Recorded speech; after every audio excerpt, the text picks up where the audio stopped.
Las voces de Buena Costumbre hablan desde el Biobío y son de Constanza Escobar y Álvaro Migueles. Confiar es buena costumbre.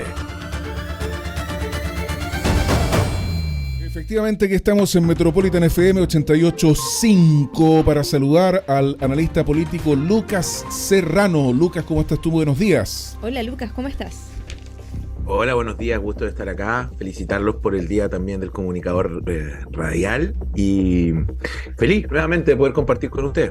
Oiga, don Lucas Serrano, fíjese que el 27 de julio se produce este escándalo, o digamos más bien el desenlace del escándalo por esta reunión privada que tuvo el entonces seremi de gobierno, el señor Eduardo Vivanco, con la tristemente célebre, a esta altura, Camila Polizzi.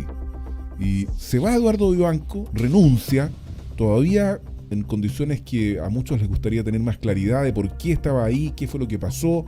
Seguramente el desenlace de la querella que hay por lado y lado podrá entregar más luces respecto de qué estaba pasando ahí.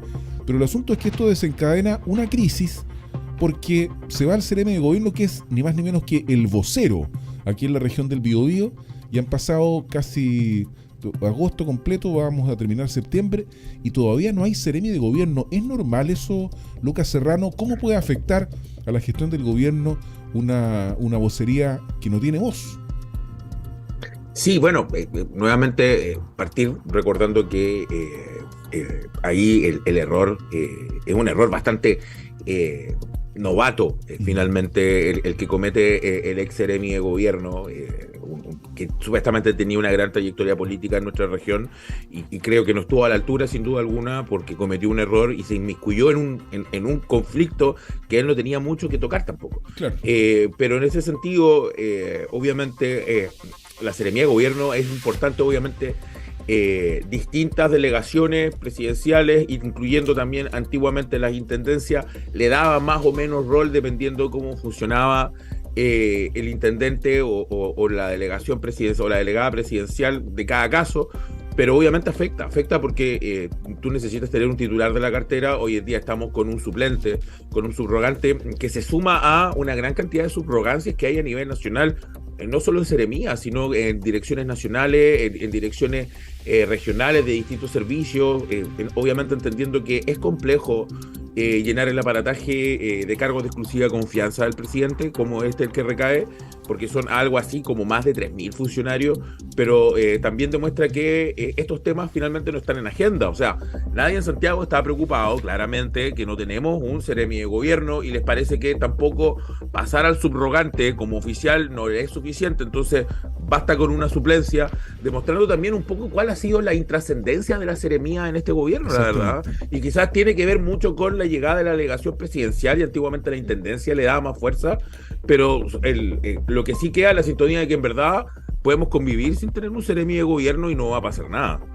Efectivamente, oye, eso igual es un poco crítico. Es bien duro lo que está diciendo Lucas Serrano. Porque en el fondo ¿para qué mejor ahorrémonos la plata? Exacto, se dejan evidencia. Es que yo creo que además con esta duplicidad que existe finalmente entre el gobierno regional y la delegación, ¿cierto? Con todos los seremi, en el fondo se están duplicando muchos cargos. Antes era el intendente.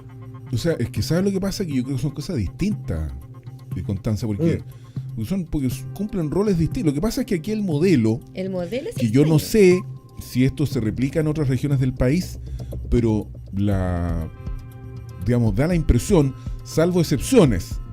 Por ejemplo, y puedo caer en el olvido respecto de algunas que son meritorias, pero ¿cuáles son las excepciones de la seremi que tienen figuración pública, vocería propia? Me atrevo a decir la siguiente. A ver. Salud, que lo tuvimos ayer acá. Sí. Economía, transporte, ¿no? ¿Y qué más? Obras públicas. Tienes razón, obras públicas también.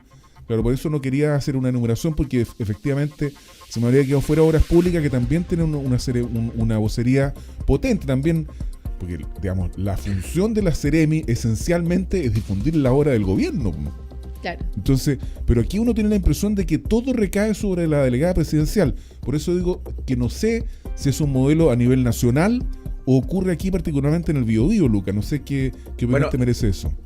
Es complejo porque también tenemos la primera ronda de gobernadores regionales. Podría ser también. Claro, tenemos la primera ronda de gobernadores regionales, por lo tanto, todavía estamos en un proceso de adecuación de cuál va a ser el rol, y obviamente depende también del tipo de gobernadores y el tipo de jefe de división que pongan los gobernadores. Pero en este caso, la seremía de gobierno es una que no tiene duplicidad, porque como tiene un rol de bajar la información del gobierno, incluso debiese aliviarle la carga a la delegada presidencial. Exacto. Lo que pasa es que aquí el delegado anterior tenía más una lógica política que una lógica de ser el transmisor de las buenas noticias o las malas noticias desde el gobierno. Incluso, bueno, él depende, o quien esté hoy día en la subrogancia, depende de la ministra Camila Vallejos, que hace poquito vino a la región, sí, pero tampoco fue un tema que estuvo dentro de su agenda. No. Entonces, aquí lo que nos empezamos a preguntar es, independiente de que es cierto que quizás en otros lugares las seremías destacan un poco más, porque frente a más pasividad de un gobierno regional, las seremías y la delegación presidencial toman un poquito más de relevancia, es, bueno, ¿cuál es realmente la necesidad de tener toda la seremía andando? Porque tú muy bien planteaste algunas que logran marcar su objetivo.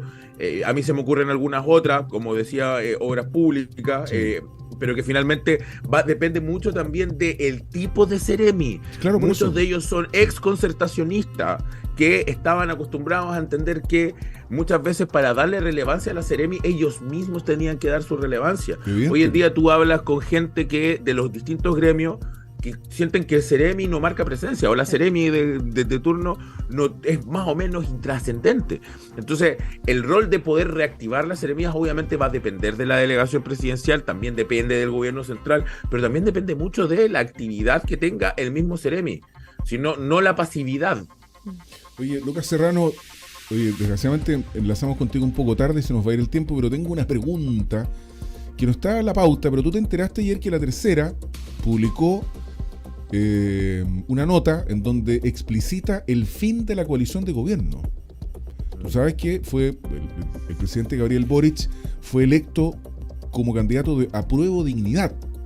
Claro. Apruebo Dignidad está formado por el PC, el Partido Regionalista Verde Social, hay un tercero que se me olvida en este minuto, y por el Frente Amplio, que está formado por Comunes, Convergencia Social y Revolución Democrática.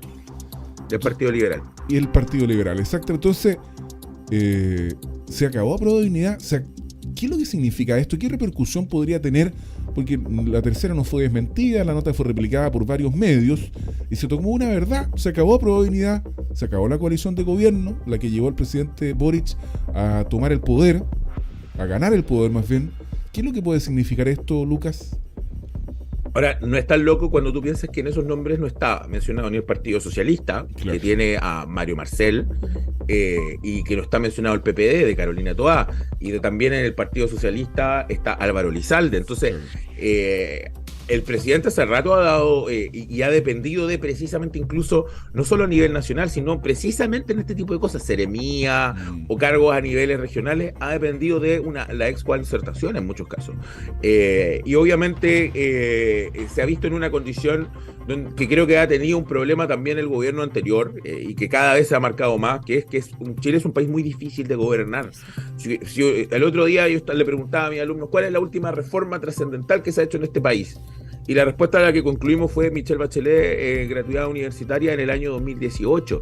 Desde ahí a la fecha no ha habido una política pública, una reforma que tú logres sacar por el Congreso, porque hay mucha fragmentación del sistema de partidos, está muy difícil pasar por el Congreso. Hay partidos que hoy día no están tan cómodos en el gobierno, como el Partido Comunista. El rol, por ejemplo, de la misma vocera Camila Vallejos durante todo el caso de los convenios fue guardar silencio en muchos casos. No puso su pecho a las balas, como uno recordaba, por ejemplo, a Francisco Vidal, ahí defendiendo a Michelle Bachelet en alguna época, o algún otro presidente concertacionista. Entonces, obviamente al Partido Comunista no está tan cómodo en este momento con el gobierno, y el gobierno ha ido apostando cada vez más por una coalición que no estuvo con ellos en primera vuelta, tampoco estaba con ellos en segunda vuelta, a pesar que los apoyó, y obviamente eso genera una fragmentación, sobre todo porque el Frente Amplio es súper líquido, más hoy día que el partido más importante está pasando por una crisis muy grande que es Revolución Democrática, claro, debido al caso de los convenios, y los otros partidos están ahí en ciertas nebulosas, pero por ejemplo el Partido Regionalista tuvo su problema con el ex ministro de Educación en el Congreso, con una diputada, entonces todo eso hace creer que es muy difícil ver que hoy día haya una gran consistencia que mantenga ese concepto de apruebo dignidad. Es más, apruebo dignidad ya no sale nombrada. O sea, no es como que el presidente cuando habla de la coalición habla de los partidos, ya no habla de apruebo dignidad.